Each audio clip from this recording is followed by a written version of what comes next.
ராசி சக்கரத்தில் 10வதாக வரக்கூடிய ராசி தான் மகர ராசி. இந்த மகர ராசி என்பவர்களுடைய ராசி அதிபதி சனி பகவான் என்பதனால கடினமான உழைப்பாளிகளாக இருப்பாங்க. எல்லா இடத்துலையுமே கொஞ்சம் நீதி நேர்மையை எதிர்பார்க்கக்கூடியவங்களாக இருப்பாங்க.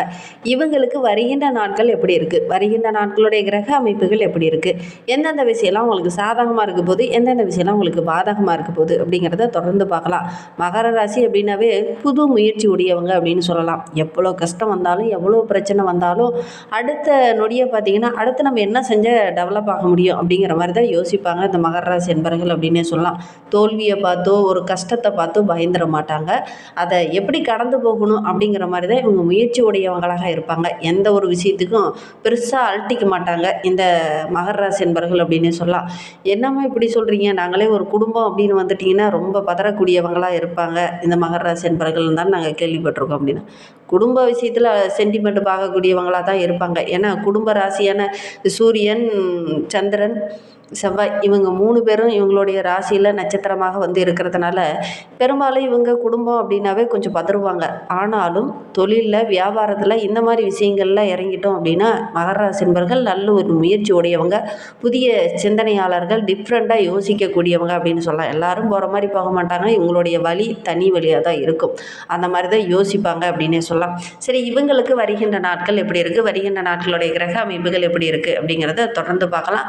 நீங்கள் இப்போ தான் ஃபஸ்ட் டைமாக நம்ம சேனலில் பார்க்குறதா இருந்தால் நம்ம சேனலை சப்ஸ்கிரைப் பண்ணிவிட்டு கூடவே இருக்கிற பெல் ஐக்கானையும் கிளிக் பண்ணிக்கோங்க. அப்போ தான் நாங்கள் போடுற ஒவ்வொரு வீடியோவுமே உங்களுக்கு நோட்டிஃபிகேஷனாக வரும்.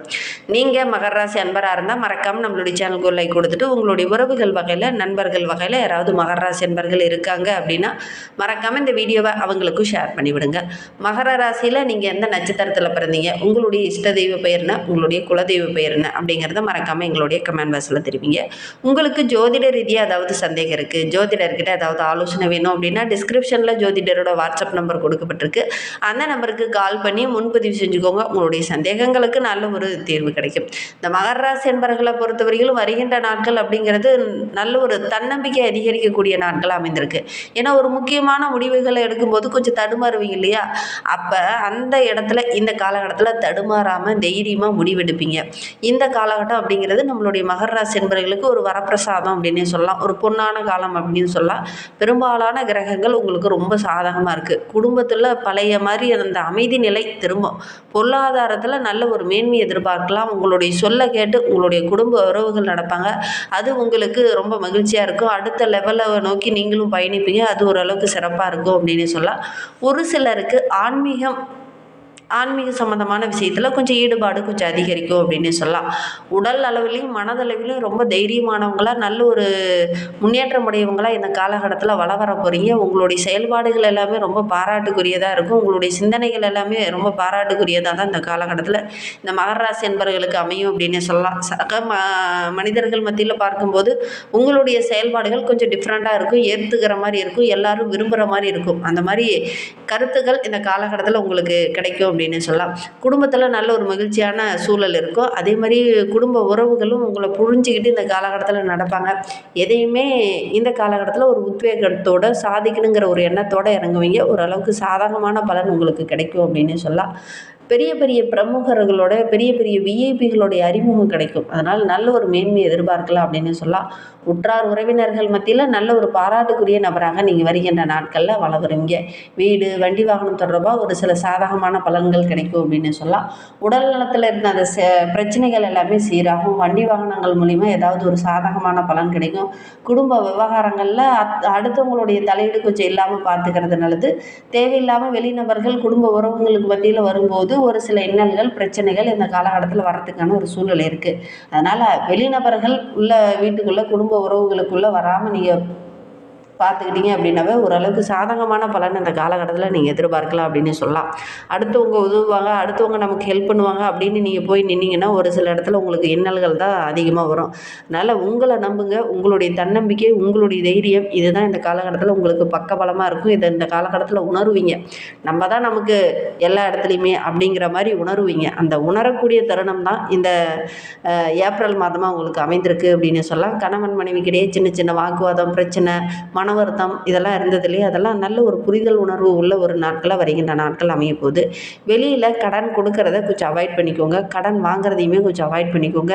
இந்த கடன் கொடுக்கல் வாங்கல் விஷயத்தில் ஒரு சில இன்னல்களை சந்திக்க வேண்டிய ஒரு சூழ்நிலை இந்த மகர ராசி என்பவர்களுக்கு இந்த காலகட்டத்தில் ஏற்படும். அதனால் கொஞ்சம் கவனமாக இருக்கிறது நல்லது. இந்த கொடுக்கல் வாங்கல் விஷயத்தில் பொதுவாகவே இந்த மகர ராசி என்பவர்களுக்கு ஒரு சில இன்னல்கள் வர்றதுக்கான சாத்தியக்கூறு அதிகமாக இருக்குது அப்படின்னே சொல்லலாம். சொந்த பந்தங்களுக்கு கூட கடன் கொடுத்துட்டிங்கன்னா இந்த காலகட்டத்தில் அவங்க உங்ககிட்ட பேசாமல் ஒரு சில கெட்ட பேரை உருவாக்கிட்டு போயிடுவாங்க. அதனால் முடிந்த அளவுக்கு கொஞ்சம் கவனமாக இருக்கிறது இந்த காலகட்டத்தில் நல்லது அப்படின்னு சொல்லலாம். எடுக்கிற காரியங்கள்லாம் ஓரளவுக்கு அனுகூலமாக இருந்தாலும் இந்த மாதிரி ஹெல்ப் பண்ணினதை கூட ஒரு சில இடத்துல உங்களுக்கு கெட்ட பேரை உண்டு பண்ணிடும். அதனால் கொஞ்சம் கவனமாக இருக்கிறது நல்லது அப்படின்னு சொல்லலாம். உத்தியோகத்தில் இருக்கிறவங்களுக்கு நல்ல ஒரு பாராட்டு பெறக்கூடிய அமைப்பு இருக்குது. தொழிலில் வியாபாரத்தில் நல்ல ஒரு முன்னேற்றத்தை நீங்கள் எதிர்பார்க்கலாம் அப்படின்னே சொல்லலாம். எந்த விஷயத்தில் நீங்கள் கவனமாக இருக்கணும் அப்படின்னு பார்த்தீங்கன்னா, புதுசாக ஒரு முயற்சியில் இறங்குறீங்க அப்படின்னா கொஞ்சம் கவனமாக இருங்க. மற்றவங்ககிட்ட கொஞ்சம் ஆலோசனை கேட்டு அதன் பிரகாரம் இந்த காலகட்டத்தில் நீங்கள் செயல்படுறது ரொம்ப நல்லது அப்படின்னு சொல்லலாம். ஏன்னா உங்களுடைய ராசி அதிபதி சனி பகவானும் 1 மற்றும் 12ஆம் இடத்திற்கு அதிபதியாக இருக்கிறதுனால, அவரும் 3ஆம் வீட்டை பார்க்கறதுனால, 3ஆம் வீட்டில் மீன ராசி இருக்கிறதுனால அபார துணிச்சலோடு இருப்பீங்க, தைரியமாக இருப்பீங்க. உடன்பிறப்புகளால் ஏதாவது ஒரு சாதகமான பலன் இந்த காலகட்டத்தில் உங்களுக்கு கிடைக்கும் அப்படின்னு சொல்லலாம். இந்த மகர ராசிக்கு செவ்வாய் 4 மற்றும் 11ஆம் இடத்திற்கு அதிபதி, அவர் 3ஆம் வீட்டில் மீன ராசியில் அமரும் போது இந்த ஏப்ரல் மாதம் அப்படிங்கிறது சுய முயற்சியின் மூலிமா நல்ல லாபம் சம்பாதிக்கக்கூடிய ஒரு அற்புதமான கிரக அமைப்பு உங்களுக்கு அமைந்திருக்கு அப்படின்னு சொல்லலாம். தீவிரமாக எல்லா விஷயத்துலையும் இறங்குவீங்க, மன உறுதியோடு இறங்குவீங்க. அப்படி மன உறுதியோடு இறங்குற விஷயங்கள் உங்களுக்கு வெற்றியாக அமையும்.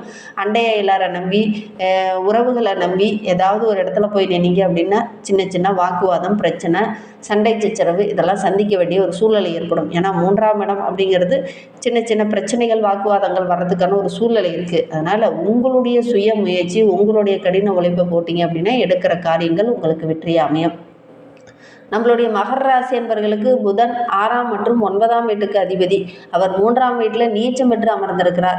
தகவல் தொடர்பான முக்கியமான விஷயங்களில் சின்ன சின்ன தடைகள், பிரச்சனைகள் இதெல்லாம் வரத்துக்கான சாத்தியக்கூறு இருக்குது. இந்த மெசேஜெல்லாம் அனுப்புறதும் போது கொஞ்சம் கவனமாக பார்த்து அனுப்புங்க. யாருக்காவது பணம் கொடுக்குறீங்க அல்லது ஜிபே, ஃபோன்பே இந்த மாதிரி விஷயங்களில் ஈடுபடுறீங்க அப்படின்னா அந்த நம்பர்ஸ்லாம் போடும்போது கரெக்டாக போடுங்க. இல்லை அப்படின்னா ஒரு சில இடத்துல நம்பர்ஸ் அதிகமாகவோ அல்லது குறைவாகவோ போட்டு லாக் ஆகக்கூடிய ஒரு சூழ்நிலையெல்லாம் இருக்குது. இந்த விஷயத்தில் இந்த மகர ராசி என்பவர்கள் கொஞ்சம் கவனமாக இருங்க. ஏன்னா புதன் நீச்சமாக இருக்கிறார். கொஞ்சம் ஏமாறக்கூடிய ஒரு சூழ்நிலை இருக்குது. வெளியில் பயணம் போகணும் அப்படின்னா கொஞ்சம் கவனமாக போகிறது நல்லது. திடீர்னு ஏதாவது ஒரு இடைஞ்சலாக இருக்கும். நீங்கள் நேரான வழியில் தான் போவீங்க, கரெக்டான இல்லை ரைட்டாக தான் போவீங்க. ஆனால் முன்னாடி வர்றவங்க கரெக்டாக வருவாங்க அப்படின்னு சொல்ல முடியாது. ஒரு சில பிரச்சனைகள் வரதுக்கான சாத்தியக்கூறு இருக்குது. அதனால் வெளியில் பயணம் போகும்போது கொஞ்சம் எச்சரிக்கையாக போகிறது இந்த மகர ராசி என்பவர்களுக்கு ரொம்ப நல்லது அப்படின்னு சொல்லலாம். சூரியன் 8ஆம் வீட்டுக்கு அதிபதி, அவர் 4ஆம் வீட்டில் உச்சம் பெற்று அமர்ந்திருக்கிறார். ஏப்ரல் 14க்கு அப்புறம் ஓரளவுக்கு சாதகமான பலனை நீங்கள் எதிர்பார்க்கலாம். இந்த காலகட்டம் அதுக்கு முன்னாடி அப்படின்னு பார்க்கும்போது வீட்டில் திடீர்னு சின்ன சின்ன மாற்றங்கள் ஏற்படும். தாயாரோட ஆரோக்கிய விஷயத்தில் சின்ன சின்ன இடைஞ்சல்கள் வரும். வாரிசு சம்பந்தமான ஒரு சில விஷயங்களில் சின்ன சின்ன இடைஞ்சல்கள் வர்றதுக்கான ஒரு சூழ்நிலை இருக்குது. ஒரு சிலர் வீட்டில் பார்த்திங்கன்னா இந்த உங்களுடைய குழந்தைகளால் ஒரு சில வருமானம், எக்ஸ்ட்ரா வருமானம் கிடைக்கக்கூடிய யோகம் இருக்குது. வாக்குவாதம் கொஞ்சம் பெருசாகிறதுக்கான ஒரு சாத்தியக்கூறு இருக்குது. கொஞ்சம் கவனமாக இருக்கிறது நல்லது அப்படின்னே சொல்லலாம்.